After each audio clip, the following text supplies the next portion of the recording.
Assalamualaikum warahmatullahi wabarakatuh. Perkenalkan, nama saya Novi Anggelia Tratama, NPM 2005 170086.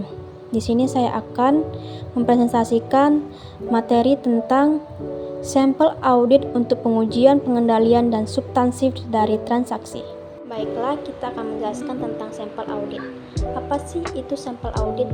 Sampel audit ini diterapkan baik untuk pengujian, pengendalian, dan substansi.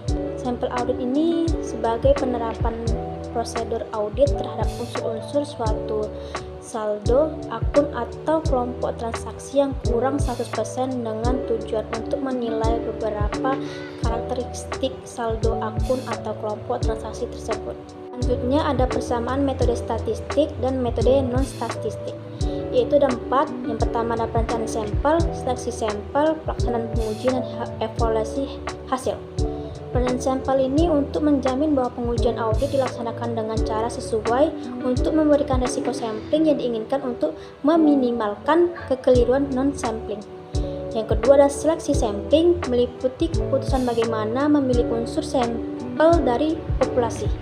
Yang ketiga adalah pelaksanaan pengujian, adalah pemeriksaan dokumen dan melakukan pengujian audit lainnya. Yang keempat itu evaluasi hasil, mencakup penarikan kesimpulan berdasarkan pengujian. Metode statistik dan metode non statistik ini juga ada perbedaannya, yaitu kalau statistik ini menggunakan teknik-teknik mengukur matematis untuk menghitung hasil statistik formal. Manfaatnya itu untuk kuantifikasi resiko sampling pada perencanaan sampel dan evaluasi langkah. Metode pemilihan sampelnya itu ada acak sederhana, statismatik, probabilitas atau proporsional, atau stratifikasi. Kalau non statistik ini pemilihan unsur-unsur sampel yang diyakini dapat memberikan informasi yang berguna pada populasi. Kesimpulan yang diambil lebih didasarkan pada pertimbangan. Metode pemilihan sampelnya ini terarah, blok, dan sembarangan.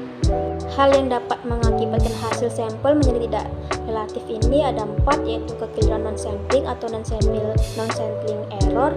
Yang kedua ada kekeliruan sampling atau sampling error. Yang ketiga ada resiko non-sampling, dan keempat ada resiko sampling. Resiko non-sampling ini menunjukkan bagaimana resiko audit yang tidak disebabkan oleh pengujian hanya pada sebagian data.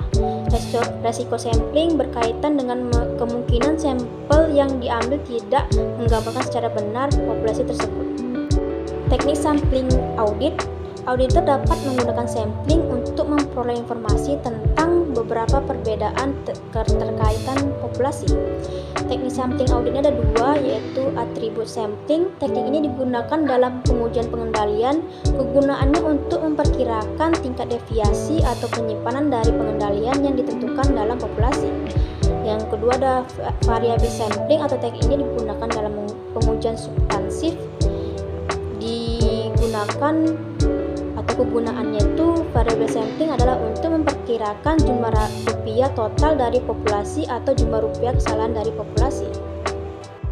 Ketidakpastian dari sampling audit. Standar pekerjaan lapangan kedua dan ketiga berisi elemen ketidakpastian. Ketidakpastian yang melekat audit sering disebut sebagai risiko audit. Yaitu ada 2, risiko pengendalian dan pengujian rincian risiko. Risiko pengendalian ini adalah risiko bahwa pengendalian tidak dapat mendeteksi atau menghindari salah saji materi dalam asersi laporan keuangan. Pengujian rincian risiko merupakan risiko bahwa salah saji materi tidak akan digunakan dengan pengujian rincian oleh auditor. Nah, dalam melakukan pengujian pengendalian dan pengujian substansif, jenis risiko sampling berikut dapat terjadi. Yang pertama ada pengujian pengendalian atau risiko atas penilaian tingkat risiko pengendalian terlalu rendah. Yang kedua ada pengujian substansif, risiko kesalahan penerimaan. Yang ketiga ada risiko non-sampling. Menentukan populasi dan unit sampling. Populasi, kelompok transaksi yang diuji, didefinisikan oleh pengendalian intern seluruh situasi di mana pengendalian harus dilakukan. Unit sampling, elemen individual dalam populasi. Cara auditor mengidentifikasi kinerja pengendalian intern yang dikehendaki. Yang terakhir yaitu merancang atribut sampling statistik untuk pengujian pengendalian, yaitu ada 7. Yang pertama adalah menentukan tujuan audit, menentukan populasi dan unit sampling, menspesifikasi atribut-atribut yang dikehendaki, menentukan ukuran sampel, menentukan metode pemilihan sampel, melakukan atau melaksanakan rencana sampling, dan yang terakhir mengevaluasi hasil sampling. Demikianlah presentasi saya. Apabila ada salah, saya mohon maaf.